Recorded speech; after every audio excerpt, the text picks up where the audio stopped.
Assalamualaikum warahmatullahi wabarakatuh. Halo teman-teman semua, perkenalkan nama saya Eka Astuti, saya mahasiswa IKIP Budi Utomo, Prodi Biologi.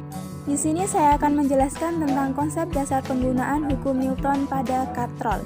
Jadi sebelum kita masuk, apa sih itu Newton? Newton itu dibagi menjadi 3, yaitu ada hukum Newton 1, hukum Newton 2, dan hukum Newton 3. Kita masuk pada hukum 1 Newton. Hukum 1 Newton itu berbunyi, jika resultan gaya yang bekerja pada benda yang sama dengan 0, maka benda yang mula-mula diam akan tetap diam.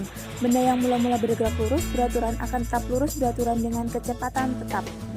Hukum 2 Newton berbunyi, percepatan atau perubahan dari kecepatan dari suatu benda akan sebanding dengan resultan gaya, jumlah gaya, yang bekerja pada benda tersebut dan berbanding terbalik dengan massa benda.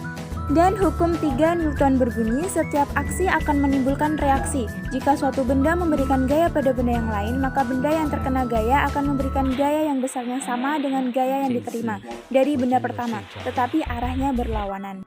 Nah, sekarang kita masuk pada konsep gerak benda pada sistem katrol. Pada dasarnya sama dengan konsep gerak benda yang dihubungkan tali di bidang datar. Agar lebih paham, coba kalian perhatikan gambar berikut. Ya, jadi dapat kita lihat ya. Jadi di situ balok B bergerak turun dan balok A bergerak naik karena balok B lebih berat dibanding dengan balok A. Nah, gambar di atas menunjukkan dua buah balok A dan B yang dihubungkan dengan seutas tali melalui sebuah katrol yang licin dan massanya diabaikan. Apabila massa balok B lebih besar dari massa benda A, M2 lebih besar dari M1, maka balok A akan bergerak naik dan balok B akan bergerak turun. Dengan percepatan masing-masing balok adalah sama, yaitu sebesar A. Jadi, dalam menentukan persamaan gerak berdasarkan hukum 2 Newton, kita pilih gaya-gaya yang searah dengan perpindahan benda diberi tanda positif, sedangkan gaya-gaya yang berlawanan arah dengan perpindahan benda diberi tanda negatif. Benda balok 1 bergerak naik, maka perpindahannya ke atas sehingga gaya-gaya yang arahnya ke atas berharga positif dan gaya-gaya yang arahnya ke bawah berharga negatif. Dan untuk gambar yang kedua, untuk benda B yang bergerak turun, perpindahan benda tersebut adalah ke bawah sehingga gaya-gaya yang arahnya ke bawah berharga positif dan gaya-gaya yang arahnya ke atas berharga negatif. Dengan demikian, resultan gaya-gaya yang bekerja pada benda A dan benda B menurut hukum Newton dapat dilihat sebagai berikut.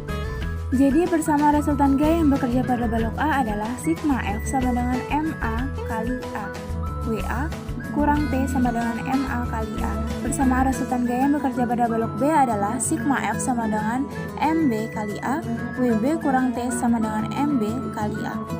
Berdasarkan persamaan hukum Newton 2, untuk menentukan percepatan gerak benda dinyatakan sebagai berikut. Sigma F sama dengan M kali A, WA kurang WB sama dengan MA kali A, tambah MB kali A. MA kurang MB sama dengan MA tambah MB.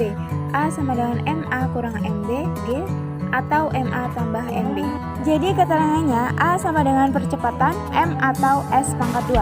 MA sama dengan massa benda A atau kilogram, MB sama dengan massa benda B atau kilogram, dan G adalah percepatan gravitasi atau M atau S pangkat 2. Dengan demikian, besar percepatan pada gerak benda-benda yang dihubungkan tali melalui sebuah katrol licin dapat dihitung dengan menggunakan rumus berikut.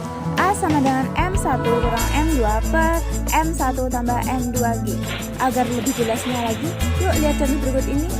Nah, di sini sudah ada contoh soal, yaitu dua benda A dan B masing-masing bermassa 2 kg dan 6 kg diikat dengan tali melalui sebuah katrol yang licin, seperti pada gambar.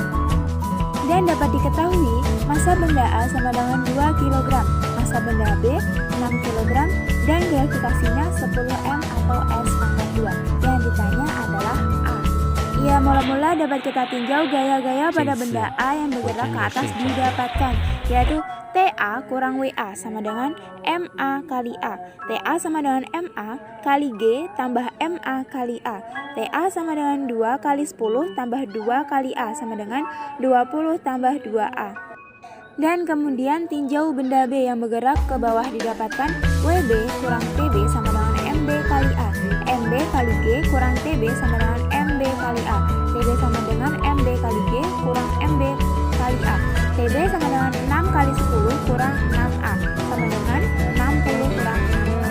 Jadi setelah kita mendapatkan hasil dari A dan B, kita masuk pada besar pegangan tali A dan B sama besar. Maka TA sama dengan TA, 20 tambah 2A sama dengan 60 kurang 6A.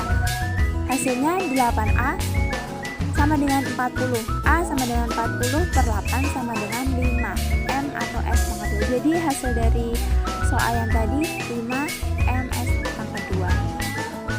Jadi itulah penjelasan aku tentang penerapan hukum Newton pada katrol.